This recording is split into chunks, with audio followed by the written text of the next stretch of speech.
नमस्कार। धनु राशि के लिए एक अति विशेष वीडियो में आपका स्वागत है। शुरुआत करते हैं एक अच्छे से विचार से। कहते हैं कि अंधेरे में तो हीरा ही चमकता है, अंधेरे में तो हीरा ही चमकता है, और जब रोशनी हो, जब प्रकाश हो, जब सूर्य निकला हुआ हो, तब तो कांच भी चमकने लगता है। तो आप इसको ऐसे कह सकते हैं कि अगर आपको हीरा बनना है तो अंधेरे में चमकना होगा। मतलब मुश्किलों में जो आगे बढ़ोगे, हीरा तभी बन पाओगे। ये एक सिंबॉलिज्म है कि अगर आपको कुछ बहुत बड़ा करना है तो मुसीबतों का तो सामना करना होगा, डिसीजन तो लेना होगा। अगर आप बहुत समय से डिसाइड नहीं कर पा रहे हैं, डिसीजन नहीं ले पा रहे हैं, अपना करना क्या है उस पर रुक नहीं पा रहे हैं, ये तो फिर सफलता आपके हाथ की बात नहीं है। मतलब स्टार्स भी आपको तभी सफलता दे सकते हैं ना कि आप उनका यूज करें, ऐसा नहीं कि अपने आप आपके पास ले आएंगे। खैर, इसके साथ हम धनु राशि के राशिफल पे बढ़ते हैं, जो इस साल का आखिरी महीना है और आप ये भी कह सकते हैं कि अगली साल आने वाली है। तो आशा है कि आपके लिए साल कहीं ना कहीं अच्छी रही होगी। अगर टफ भी रही होगी तो आपने बहुत कुछ सीखा होगा और अगले साल आपको बहुत कुछ देने वाली हो। अब बढ़ जाते हैं रिजल्ट के ऊपर। महीना काफ़ी विशेष है, काफ़ी सारे परिवर्तन हो रहे हैं, मोस्टली शुभ ही हैं उनमें से। हम एक एक परिवर्तन को देखेंगे, उसका क्या प्रभाव पड़ेगा आपके करियर पर, आपके घर पर, स्वास्थ्य पर, धन पर, बिजनेस पर, काम धंधे पर, स्पिरिचुअलिटी पर, अध्यात्म पर, प्रेम जीवन पर, शादी विवाह की लाइफ पर, हर चीज़ को देखेंगे, गहराई से देखेंगे और क्या ख्याल रख सकते हैं उन सबको पर भी आएंगे। डेट वाइज भी देखेंगे किस डेट पे क्या हो सकता है, कौन कौन से शुभ तारीखें रहेंगी किस चीज़ के लिए। बाई चांस आपको कोई काम करना है, भाई गाड़ी से रिलेटेड है, घर से रिलेटेड है, कोई काम है, तो उसको कब करें, कब तो कौन सी डेट सही रहेगी। पर सबसे पहले देख लेते हैं कि कौन सा ग्रह कहाँ बैठा हुआ है। तो पहले ही भाव में सूर्य और बुध बैठे हुए हैं। यहाँ पर सूर्य यहाँ पर 16 तारीख को आएंगे। 16 तारीख को संक्रांति है। सूर्य किस राशि में आ रहे हैं? धनु राशि में आ रहे हैं। धनु का ही वीडियो है तो इंपॉर्टेंट बात है, भाग्य के स्वामी है, पहले भाव में आ रहे हैं, बहुत शुभ है। पर 16 तारीख के बाद तीसरे भाव में शनि जैसे चल रहे थे वैसे ही हैं। शनि जो है तीसरे भाव में ही चल रहे थे, तीसरे भाव में ही चल रहे। तीसरे भाव में शनि को वैसे शुभ माना जाता है, मतलब ये अच्छा गोचर है आपके लिए। इसके बाद राहु, अभी नया गोचर ही स्टार्ट हुआ है कि राहु चौथे भाव में आ गए और ये मीन राशि में चल रहे हैं। गुरु अपने मित्र की राशि में बैठे हुए हैं, पंचम भाव में, ये भी अच्छा है। इसके बाद छठा, सातवां, आठवां भाव, नवम भाव भी खाली है। दसम भाव में केतु है कन्या राशि में। और शुक्र जो है, ये बड़ा परिवर्तन है कि शुक्र अपनी ही राशि में, तुला राशि में रहने वाले हैं, 11वें भाव में, लक्ष्मी के भाव में, धन के भाव में। और लगभग पूरे महीने जो हैं शुक्र यहीं पर रहेंगे, 24 दिसंबर तक यहीं पर रहने वाले हैं। इसके बाद शुक्र सीधी सी बात है नेक्स्ट भाव में, वृश्चिक राशि में पहुंच जाएंगे, पर 24 तक यहीं पर है तो यहीं पर दिखाया। और मंगल की बात करें, वो लगभग पूरे महीने आपके 12वें भाव में, वृश्चिक राशि में, अपनी ही राशि में रहेंगे। 28 तारीख को फिर वो आपके प्रथम भाव में आ जाएंगे। जब प्रथम भाव में आएंगे तो ये गुरु और मंगल का परिवर्तन है जो शुभ है, और मंगल का यहाँ आना भी आपके लिए शुभ है। पर चूंकि 28 तारीख को आएंगे, महीना पूरा लगभग निकल चुका होगा, तो हम इसको यहीं दिखाएंगे। अब आ जाते हैं रिजल्ट के ऊपर।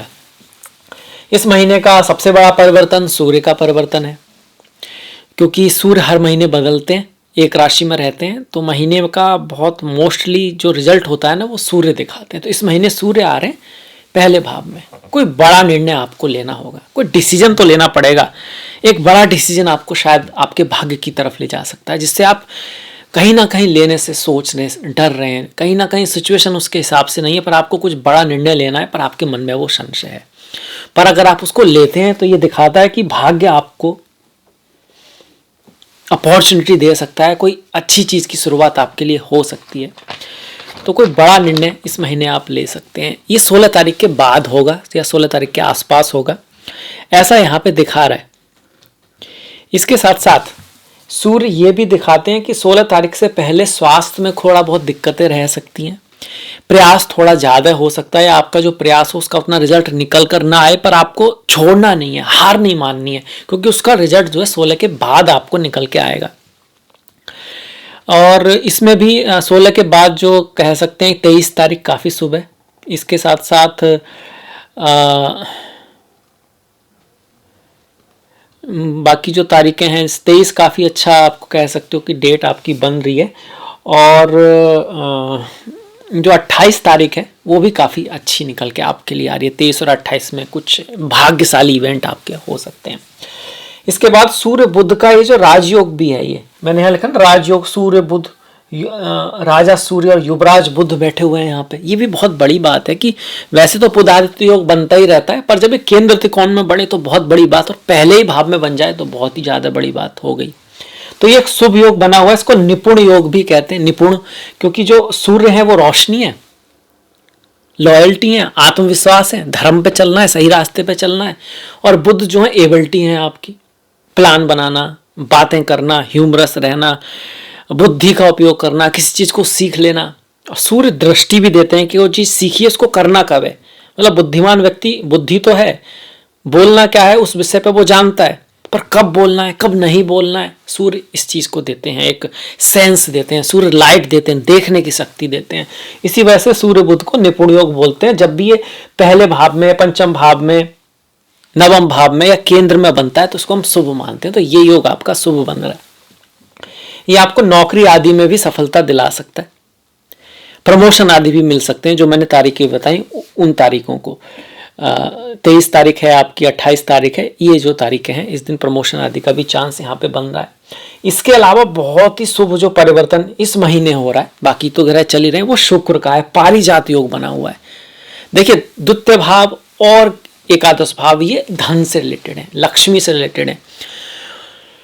जहां तक पैसे की बात है तो ये योग अच्छा है कि भैया एकादश भाव का स्वामी एकादश भाव में ही बैठे, बहुत ही शुभ है। वैसे भी एकादश भाव में हर ग्रह अच्छा होता है, शुक्र तो भाई उस भाव के आप कह सकते हो मालिक होके बैठे हुए हैं। अब घर में व्यक्ति बैठा हो, अपने ही घर में बैठा तो कंफर्टेबल रहता है, अच्छी तरह से उसके रिजल्ट देता है। तो और शुक्र आपको अच्छे रिजल्ट देंगे। यहाँ पर शुक्र आपको शत्रु से भी लाभ करा सकते हैं। मतलब किससे शत्रुता चल रही है, कोई कंपटीशन है, कोई कोर्ट केस आदि का रस चल रहा है आपका, उसमें आप विजय आपको मिल सकती है। ये इस चीज को भी दिखा रहा है। अगर आपने किसी की हेल्प की है तो आप शायद वो व्यक्ति आपकी हेल्प कर दे, इस चीज को भी यहाँ पे दिखा रहा है शुक्र। महिलाओं से, क्रिएटिव वर्क से, आर्ट फील्ड से, या आप हीलिंग के काम में है वो उससे, फ्लावर से रिलेटेड कोई काम है आपका, डिजाइनिंग है, क्रिएटिविटी है, ऑटोमोबाइल इंडस्ट्री से जुड़े हुए हैं आप, किसी तरह से मीडिया से, फिल्म इंडस्ट्री से जुड़े हैं, कोई शुक्र इन सबको, म्यूजिक से आप जुड़े हैं, आर्ट से आप जुड़े हैं, तो आपको काफ़ी लाभ होने वाला है। और नहीं तो आप किसी भी फील्ड में बोले आपको फीमेल से लाभ रह सकता है। फीमेल आपकी कोई कलीग हो सकती है, माता बहन, उन सबसे लाभ हो सकता है। इस चीज़ को दिखा रहा है। आपके बड़े भाई की लाइफ में भी कुछ अच्छी चीजें हो सकती हैं, शुभ चीजें हो सकती हैं, उनको कोई लाभ हो सकता है। इस चीज को भी यहाँ पे दिखा रहा है। इसके लिए आपके कुंडली में भी एक अच्छी दशा का चलना, अंतरदशा का चलना, और साथ में आपके कुंडली में उस चीज का प्रॉमिस होना आवश्यक है। मतलब कुंडली में ही अगर योग नहीं है, लक्ष्मी योग नहीं है, धन योग नहीं है, लग्न लगनेश दिक्कत में है, तो ये गोचर आपको कुछ खास कर नहीं पाएंगे। पर ये जो थंबनेल में होता है कि भाई किस्मत पलटेगी 100%, तो ये उन लोगों के लिए जिनकी राशि में ये योग है तभी रिजल्ट आएगा, अदरवाइज नहीं आएगा। ये समझ लीजिए। इसके बाद हाँ ये जरूर है, आप जहां पर भी हैं कुछ ना कुछ पॉजिटिविटी है, कहीं ना कहीं फीमेल से आपका लाभ हो सकता है, ये अवश्य है। इसके बाद केतु का जो न्यू परिवर्तन हुआ है, नया परिवर्तन आया, 10वें भाव में आए हैं। देखिए कार्य के क्षेत्र में थोड़ा बहुत चेंजेस आएंगे, दिक्कतें आएंगी, बदलाव आएगा। आप प्रोफेशन या लाइन चेंज कर सकते हैं, ट्रांसफर आपका हो सकता है। इसकी पूरी उम्मीदें हैं 1 साल तक, अगले 1.5 साल तक आप कह सकते हो। केतु 10वें में आए हैं, कार्य के क्षेत्र में कुछ डिससेटिस्फैक्शन भी आपको रहेगा, खास करके जो जॉब कर रहे हैं, अपने ऊपर कुछ करना चाहते हैं। जहां तक बिजनेस की बात करें तो बिजनेस या व्यापार के मामले में महीना अच्छा है, आपको सपोर्ट मिलेगा भाग्य का भी। आपकी जो एबिलिटी है ना लोगों से बात करके उस बात को समझाने की जो आपके अंदर एबिलिटी है, वो आपको बहुत फल दे सकती है, रिजल्ट ला सकती है। इसके साथ साथ आप अपनी मर्यादा का जो ख्याल रखते हैं, आपने जो अपनी एक अच्छी इमेज बनाई है लोगों के बीच, अगर बनाई है तो उस इमेज की वजह से आपको लोग चुन सकते हैं कि भाई 2 लोग हैं, दोनों को ही चुनना है, एबिलिटी दोनों के ही पास है, पर ये व्यक्ति थोड़ा ऑनेस्ट है, ये धोखा नहीं देगा, तो क्यों ना हम इसको लें। वो आपकी अगर इमेज जो आपने बनाई है, जो अक्सर धनु वालों की होती है कि अपनी बात पर रुके रहना, ईमानदार होना, सत्य बोल देना, ये इसके कारण आपको लाभ हो सकता है। बुध इस चीज को दिखा रहे हैं। अब इसमें भी कौन कौन सी जो डेट्स हैं जो व्यापार आदि में लाभ करा सकती हैं, तो देखिए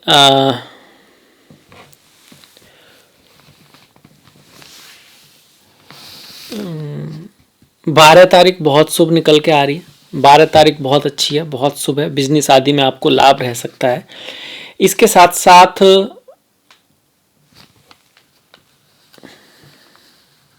29 तारीख जो है वो काफ़ी शुभ है। 12 तारीख बहुत अच्छी है और 29 तारीख जो है वो भी बहुत शुभ आ रही है आपकी। और आपका 21 तारीख जो है वो भी बहुत अच्छी है। 12 तारीख की रात और 21 तारीख का जो दिन है वो काफ़ी शुभ आ रहा है। और जो लास्ट में मैंने बताया कि भाई 29 तारीख जो है वो भी काफ़ी अच्छी है। इन दिनों में कुछ खुशखबरी मिल सकती है, बिजनेस से संबंधित, पार्टनर से संबंधित, लोगों से संबंधित, कुछ दुनिया में आपका नाम हो, या कोई अगर कोई प्रयास कर रहे हैं तो उसकी वजह से आपको शोहरत का मिलना, इज्जत का मिलना, कुछ ऐसा कुछ अच्छा जो है इस महीने हो सकता है इन तारीखों को। इस तरह के हमारे ग्रह दिखा रहे हैं। अब ये जो डेट निकाली होती है वो नक्षत्रों के आधार पर, गोचरों के आधार पर निकाली जाती है। अब अगर प्यार की बात करें, प्रेम की बात करें, रिलेशंस की बात करें, पढ़ाई लिखाई की बात करें तो महीना बढ़िया है। प्रेम के लिए भी बढ़िया है, विवाह के लिए भी अच्छा है ये महीना, किसी को प्रपोज करने के लिए भी अच्छा है। और किसी से अगर आपकी फ्रेंडशिप चल रही है ऑलरेडी तो उसके लिए भी शुभ है। और ख़ास करके 10 तारीख बहुत बढ़िया है रिश्तों के लिए, और 19 तारीख काफ़ी शुभ है, और 27 तारीख बहुत शुभ है। शादी विवाह के लिए 6, 7, 9, 15 तारीखें बहुत बढ़िया हैं। अब ये शादी विवाह मतलब किसी के साथ एक रिश्ते में आना, एक वादा कर, एक प्रॉमिस करना। ये सिर्फ ऐसा नहीं कि लड़का लड़की के बीच जो शादी है वो तो है ही है, बिजनेस में भी ये दिन शुभ है। पार्टनरशिप में किसी के साथ आना, फाइनेंशियल पार्टनरशिप होती है, उसके लिए भी अच्छा है। पढ़ाई लिखाई के लिए भी महीना बढ़िया ये तारीख है। पढ़ाई लिखाई एग्जाम आदि के लिए भी बहुत बढ़िया है। स्टूडेंट्स के लिए महीना बढ़िया है। शादी विवाह के लिए भी ये बहुत अच्छा महीना है। इसके साथ साथ बस किस बात का ध्यान रखना है, जो लोगों की शादी में, जो रिलेशन में ऑलरेडी है, उनको किस बात का ध्यान रखना है कि गुस्से में नहीं आना है। पार्टनर की थोड़ी सी बात को समझना है। वो थोड़ा सा एग्रेसिव हो सकता है आपका पार्टनर, उसमें थोड़ी सी जल्दबाजी हो सकती है, आपको थोड़ा सा कम मैच्योर लगे आपसे, इस चीज़ की पॉसिबिलिटी हो सकती है। पर आपको उस पर बात पे नाराज़ नहीं होना है, ज़्यादा ध्यान नहीं देना है, क्योंकि मंगल जो अपनी राशि में आए हैं 12वें भाव में, वो थोड़ा सा उनकी 8वीं दृष्टि यहाँ पर आ रही है तो इन चीज़ों को दे सकते हैं। पर 12वें भाव में आए हुए मंगल एक विमल नाम का विपरीत राजयोग भी बनाते हैं, जो आपको फॉरेन चीज़ों से, फॉरेन कंट्री से, विदेशों से लाभ करा सकता है। इन्वेस्टमेंट आदि से आपको लाभ करा सकता है। स्टडी आदि के लिए आपको बाहर भेज सकता है। वो चीज़ है। खर्चा थोड़ा सा रहेगा लाइफ में, जो आपने धन कमा रहे हैं ना, पर कहीं ना कहीं कोई खर्चा निकल के आ सकता है, कोई खर्चा हो सकता है। जैसे कि 8 तारीख को खर्चा होने की संभावना काफ़ी ज़्यादा बनी हुई है। इसके साथ साथ 17 तारीख हो गई आपकी, और 26, 25, 26 तारीख के आसपास कोई खर्चा वगैरह हो सकता है, ट्रैवल वगैरह हो सकता है। स्वास्थ्य का भी इन दिन में ध्यान रखना है, कोई छोटी मोटी चोट आदि का भय इन दिनों है। हनुमान जी की पूजा कर सकते हैं, बहुत बढ़िया रहेगा। अगर आपकी कुंडली में भी मंगल कहीं आसपास हैं तो हनुमान जी की पूजा करना, लाल चीज़ों का दान करना, पवन सुत हनुमान की पूजा करना और सुंदर कांड का पाठ करना आपके लिए अति शुभ रहेगा। स्वास्थ्य की दृष्टि से बात करें, महीना बढ़िया है, बहुत अच्छा है, बहुत ही बढ़िया है। पर स्वास्थ्य में अगर आपको कोई दिक्कत चल रही है तो गुरुवार के दिन पीले फूल 5, 7 या 11 आप नारायण को चढ़ाएं, या भगवान शिव को भी चढ़ा सकते हैं। नारायण को चढ़ाएं तो बहुत बढ़िया रहेगा आपके लिए, स्वास्थ्य के लिए। वैसे महीना स्वास्थ्य की दृष्टि से ठीक है, कोई दिक्कत नहीं है। घर में माता से दूरी बन सकती है, माता के स्वास्थ्य में थोड़ा बहुत दिक्कत रह सकती है, मानसिक शांति थोड़ी सी भंग रह सकती है, मानसिक शांति थोड़ी भंग रह सकती है। हालांकि आप अपनी तरफ से काफ़ी प्रयास करेंगे, आपका प्रयास रहेगा कि घर में सब कुछ ठीक रहे। माता के साथ भी रिश्तों को आप समझाने की बहुत कोशिश करेंगे, पर इसके बावजूद डिजायरेबल रिजल्ट शायद यहाँ पे ना मिले, इस तरह को दिखा रहा है। खास करके जो 26 तारीख है, वो 26 के आसपास घर में कुछ झगड़ा होना, कोई बात होना, ये बहुत ज़्यादा चांसेज है। 18 तारीख भी इस चीज़ के लिए बहुत ज़्यादा हम बेस्ट नहीं कह सकते, और 9 तारीख जो भी है रिश्तों के मामले में हल्का सा ख्याल रखना है। ये खासकर पति पत्नी से भी ज़्यादा माता पिता, फैमिली, दोस्त, उनके लिए दिखा रहा है, ये समझ लीजिए आप। धन की बात करें, धन का स्वामी तृतीय भाव में है। धन के लिए यात्राएं होना, आपके छोटे भाई बहन पड़ोसी का रोल रहेगा, मेहनत, एफर्ट, हार्डवर्क धन के लिए करना पड़ेगा। हालांकि शुक्र लाभ दिखा रहा था, पर धन का स्वामी तृतीय भाव में जो शनि महाराज है वो इस चीज को दिखा रहा है। शनि यहाँ पे ये भी दिखा रहे हैं कि रिश्तों में देखिए देना ज़्यादा पड़ेगा, रेस्पॉन्सिबल ज़्यादा होना पड़ेगा, थोड़ा सा डिले तो रहेगा। आपको ऐसा लग सकता है कि आपका जो स्पाउस है, पार्टनर है, पति है, पत्नी है, पढ़ाई लिखाई के मामले में, स्टॉक के मामले में, इन्वेस्टमेंट के मामले में चीज़ें डिले चल रही हैं, धीरे धीरे चल रही हैं, पर आगे जाएंगी। वहीं शनि की दृष्टि भाग्य भाग पर ही ये कहती है कि भाग्य आपका साथ तो देगा, क्योंकि सूर्य खास करके 16 तारीख के बाद, पर 16 तारीख से पहले तक थोड़ा सा हार्डशिप रह सकती है भाग्य के मामले में। जो काम लक पे टिका है वहाँ आपको ऐसा लगेगा कि हाँ, एक दिन पहले आता तो चीज़ काम बन सकता था, एक दिन बाद में आता तो बन सकता है। बहुत सही समय पर सही जगह नहीं होंगे 16 तारीख तक, पर प्रयास करते रहना। कर्मण्डेवाधिकारस्ते माँ फलेषु कदाचन, आपके अधिकार में कर्म है। कुछ लोग समझते हैं कि भैया जब अच्छी दशा आएगी उसके बाद ही पढ़ाई करेंगे, क्योंकि या उसके बाद ही किसी चीज़ को करेंगे, तब तक करना ही क्यों, जो सही दशा नहीं है। ऐसा नहीं है। जब experience come from bad experience, आपको अनुभव बुरे अनुभवों से होता है, और बुरे अनुभवों के लिए प्रयास करना पड़ता है। अगर आप ये सोचो कि भाई इस साल तो काम बनने वाला ही नहीं है, प्रयास ही नहीं करते, तो शिक्षा ही नहीं मिलेगी। अब शिक्षा ही नहीं मिलेगी तो सही समय पे भी आप शायद कामयाब ना हो पाओ। तो कर्म प्रधान ये संसार है, कर्म से ही भाग्य निर्माण होता है। इसके बाद हमने धन भी देख लिया, लाभ भी देख लिया, रिश्तों को भी देख लिया, करियर और बिजनेस को भी देख लिया। पिता के लिए कहा जाए तो 15 तारीख के बाद अच्छा है। माता के साथ रिश्तों को थोड़ा सा आपको बना के ज़रूर रखना है। वैसे ओवरऑल घर जमीन आदि खरीदने की प्लानिंग आपकी चल सकती है, उसकी तरफ आप जा सकते हैं। ये जो साल 1.5 साल जो अगला साल है, अगर आप घर के लिए प्रयास कर रहे थे तो वो अकम्प्लिश हो सकता है। घर वगैरह खरीदना या घर से संबंधित कोई काम है तो आप उसके लिए 2, 3, 12, 13, 21, 26, 27, 31 तारीख ले सकते हो। व्हीकल से संबंधित भी लाभ हो सकता है आपको, और व्हीकल से संबंधित कोई काम आपको कराना है तो 1, 7, 8, 10, 17, 18, 21, 24, 27, 29 तारीखें आपके लिए शुभ रहेंगी। अब ये सब देख लिया तो और भी थोड़े से मुहूर्त, जैसे हमने बात कर लिया कि शादी के लिए तो 6, 7, 9, 15 है। गृह प्रवेश, आप गृह प्रवेश मतलब किसी आपने कोई चीज़ स्टार्ट की है, घर बनाया, उसमें आप पहली बार जाना चाहते हैं तो 8, 15, 21 हो गया। नामकरण, किसी चीज़ को नाम देना, अपने संतान को नाम देना प्रथम है। पर इसके अलावा आपका कोई यूट्यूब चैनल है, आपने कोई निबंध लिखा है, आप कोई कविता है, आप उसके एक शीर्षक देना चाहते हैं जनरल लाइफ में, ये 1, 7, 8, 10, 15, 17, 18, 20, 21, 22, 24, 28, 29, आप कहोगे जी आपने डेट तो बता दी, दिन लग्न बदलते रहते हैं, कौन सा लें। अभिजीत मुहूर्त ले लीजिए, 12:30 से 1:30 बजे तक अक्सर रहता है, तो उसके आसपास लेंगे तो बहुत ज़्यादा चांसेस है, आपको ज्योतिषी से जाने की ज़रूरत नहीं पड़ेगी और एक शुभ मुहूर्त होगा। अन्न प्रसन्न मुहूर्त, किसी चीज़ को पहले बार संतान को खाना खिलाते हैं दूध के अलावा, कहीं ना कहीं इन अवे आपने कोई अपना बिजनेस स्टार्ट तो कर दिया है, पर आप उसमें ना कुछ इनपुट करना चाहते हैं, कोई काम शुरू तो कर दिया है, पर उसमें एक विशेष कुछ परिवर्तन लाना चाहते हैं, तो 1, 7, 15, 18, 21, 22, 28, 29 तारीखें आपके लिए शुभ रहेंगी। कर्ण भेद, कोई कानों में कुंडल पहनते हैं या कुछ इस तरह का पहनते हैं, लड़के लड़कियां दोनों ही पहनते हैं, महाराजा वगैरह भी पहले पहनते थे, ऋषि मुनि भी पहनते थे।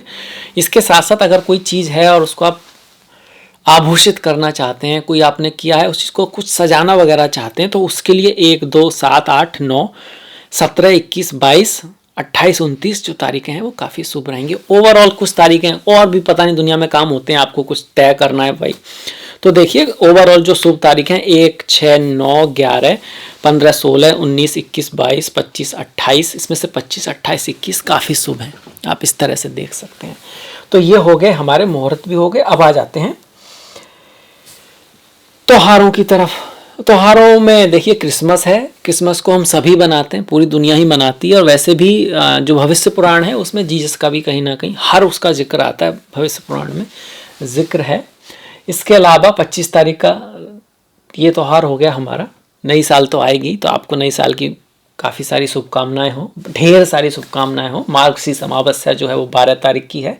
प्रदोष पर जो है इस महीने संडे के दिन पड़ेगा और वो 10 और 24 तारीख का। शिवरात्रि जो है सोमवार की है। ओम नमः शिवाय। पूर्णिमा 26 तारीख की है। उत्पन्ना और मोक्षदा एकादशी इस बार पड़ रही है। उत्पन्ना 8 तारीख की, मोक्षदा 22 तारीख की है शुक्रवार को। संकष्टी 30 तारीख की है और धनु संक्रांति 16 तारीख की है। तो ये इस महीने के त्यौहार भी हो गए। मुझे आशा है कि आपको ये अच्छा लगा होगा वीडियो, कुछ सीखने को भी मिला होगा और आप इसको जीवन में उतारेंगे भी। इसके साथ साथ अगर आपको पसंद आया तो लाइक कीजिएगा, कमेंट जरूर कीजिएगा, सब्सक्राइब नहीं किया तो कर लीजिएगा और घंटी वाला बटन दबाना मत भूलिएगा ताकि आपको नोटिफिकेशन मिल सके। आपसे मुलाकात होगी अगले वीडियो में। तब तक आप अपना ख्याल रखें, अपनों का ख्याल रखें, सभी का ख्याल रखें।